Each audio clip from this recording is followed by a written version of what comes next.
I hate to break up dinner, but we want to move on with the program for tonight. My name is Alan Luxenberg. I'm president of the Foreign Policy Research Institute. And we welcome you tonight to our 60th anniversary of FPRI, but it's also the 25th anniversary of our Marvin Wachman Center for Civic and International Literacy. That's 60 years of producing policy-relevant scholarship to preserve and protect American interests and security, and 25 years of educating the community and teaching teachers, not just here in Philadelphia, but all around the country. The connection between these two sides of FPRI is contained in the idea that a democratic nation cannot execute a coherent foreign policy if it lacks an educated citizenry. But I'm not here to tell you our accomplishments over the past 60 years or over the past 25 years. What I'd like to do is tell you, or even better, show you what we're doing right now to keep FPRI exciting, vigorous, and unpredictable. Today, FPRI reaches through electronic media nearly hundreds of thousands of people in virtually every nation of the world, nearly every day. For those of you already on our email list who receive weekly essays from us called e-notes, what we've done in the last few weeks is launch a new product called V-Notes. These are video essays that combine scholarly insight with rare footage to illuminate little-known but potentially very significant developments in places like the Middle East. These e-notes are created by our senior fellow, Joseph Browdy. Last month, we introduced a new product, a 2-minute weekly podcast that we call the FPRI Double Shot that reviews the week's news. Here's just a short clip from that. Welcome to the FPRI Double Shot for October 30th, 2015, your weekly roundup of world events in 2 minutes or less. This week's theme, This Land is My Land. This week has seen important flare-ups of disagreement over crucial pieces of real estate, on the streets, the seas, and at the ballot box. Sorry, we had to cut that off just right there. We have held 53 weekend-long history institutes for high school teachers from around the country since 1992. And these have often been described by participating teachers as, quote, the best professional development experience of my career. 1,000 faculty from 750 schools in 47 states have participated.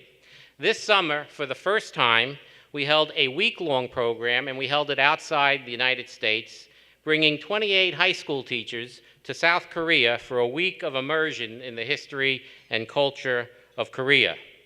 Unfortunately, it coincided exactly with the time that North and South Korea very nearly came to blows this summer. And so the teachers got more of an education than we had planned for them, but they loved the week. Paul Dickler, Associate Director of our Wachman Center, led the trip with Mark Peterson. Now, last month, we launched a new electronic publication called the American Review of Books, Blogs, and Bull. The title is self-explanatory.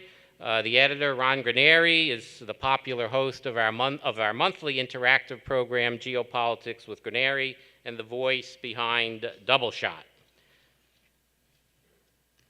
For our 60th anniversary, each of our program directors compiled an e-book that we've posted on our website of 10 years of the best essays in each of their respective programs. We've done the Middle East under Tali Helfont, Democratic Transitions with Adrian Basora and Maya Otarashvili, America in the West, Ron Graneri, and National Security, Michael Noonan. One more is in the works by Jacques Delisle from our Asia program. Next slide, yeah.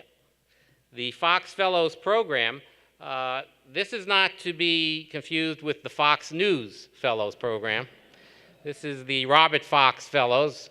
Bob is a big supporter of our Middle East program and enabled us to expand it this year with the appointment of these 4 fellows. Tamar Friedman, all the way on the right, just graduated from the University of Pennsylvania after spending a year as an intern at the Foreign Policy Research Institute. On the left, Adam Garfinkel is our senior-most Fox Fellow. He's based in Washington and looks at the Beltway side of the story of American policy in the Middle East. Next to him is Sam Helfont, a recent PhD in Near Eastern Studies from Princeton, and he's written for us a series of primers for the general public that are truly superb, explaining the difference, for example, between Islam and Islamism, between Sunni and Shia, between the ideology of the Muslim Brotherhood and the theology of Wahhabism. And next to him is Clint Watts, a former FBI special agent on a joint terrorism task force. His claim to fame right now is that he explores jihadis on social media to the point of interacting with them on social media.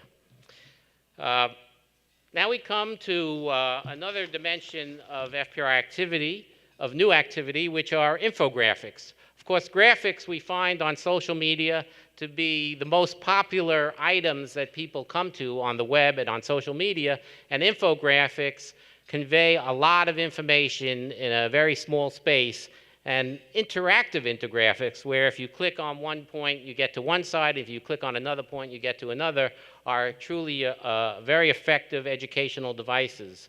The top one on the left is about the differences in electoral systems in the Middle East. And this is important for teachers and students, many of whom are not familiar with the fact that foreign electoral systems are far different from the American electoral system. I'm very fond of quoting the ancient Talmudic statement that if you save a single life, it is as if you have saved the entire world. I believe that if you change a single life, it is as if you have changed the entire world. And every summer, we get to do just that when we host about a dozen interns, sometimes from college, sometimes from high school, and we give them an opportunity to really grow in the field of international relations, in research skills, editing skills, and so forth. And I'm proud that many of our former interns now occupy key positions in the United States government. This summer, we started a new section of our website called Intern Corner, where we publish some of the work of our interns. Brandon Whitehill this summer produced a very popular guide to the foreign policy views of the presidential candidates. And one candidate actually posted it on his Facebook account. Another intern, Sam Kaufman, interviewed all the interns about their work at FPRI, and he put together a very snappy 30-minute podcast. Here's a quick excerpt.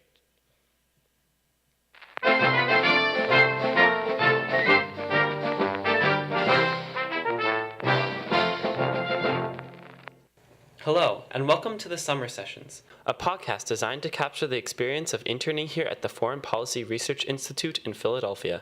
I'm Sam Kaufman, the intern for the Center for the Study of America in the West. Join me as I interview my peers on their experiences here over the summer and their varied thoughts on U.S. foreign policy. Well, if you want to hear those thoughts, you have to turn into our website. As it happens, we have one of our former interns here, Malik Neal. Malik, can you rise or raise your hand?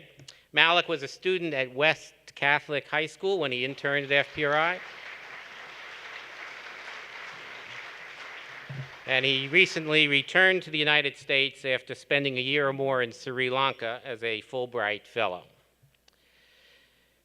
Each week on Saturday morning, we send out by email something we call FPRI Insights. This is a compilation of the week's essays by our scholars, their citations in the media, and other news from FPRI. When we began this project, we had no idea how much goes on in a week, but we found out it was much more than we imagined. This year, we also launched our first app, which brings our content directly to tablets and smartphones, and thanks go to Lawrence Usick, our senior fellow, for developing the app. Right now, coming soon, very soon, we are in the middle of another major upgrade of our website. This is important because from this platform, everything we do flows. And for keeping us on top of the website and on a lot of our operations, we thank Eli Gilman.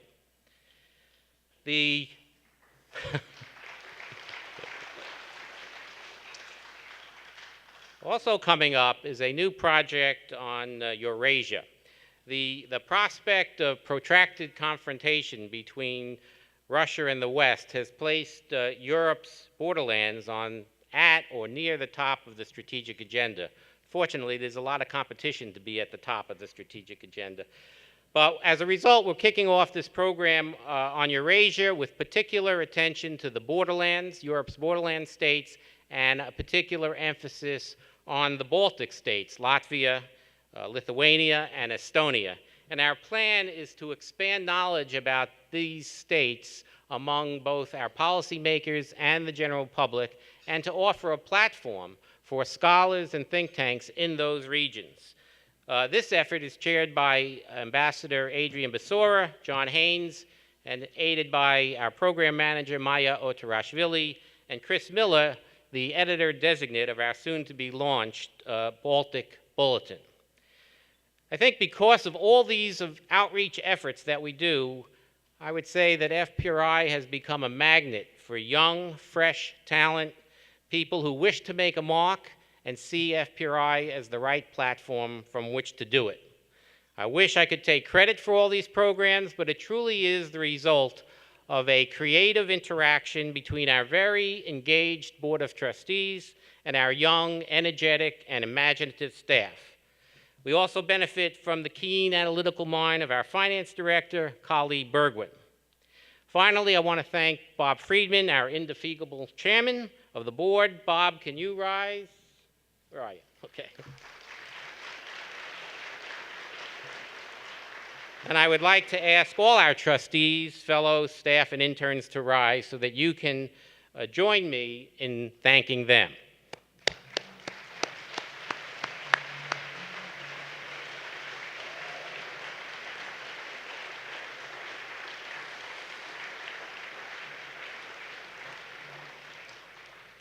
And I thank all of you for making our work possible through your support, whether it be in the past, the present, or hopefully the future.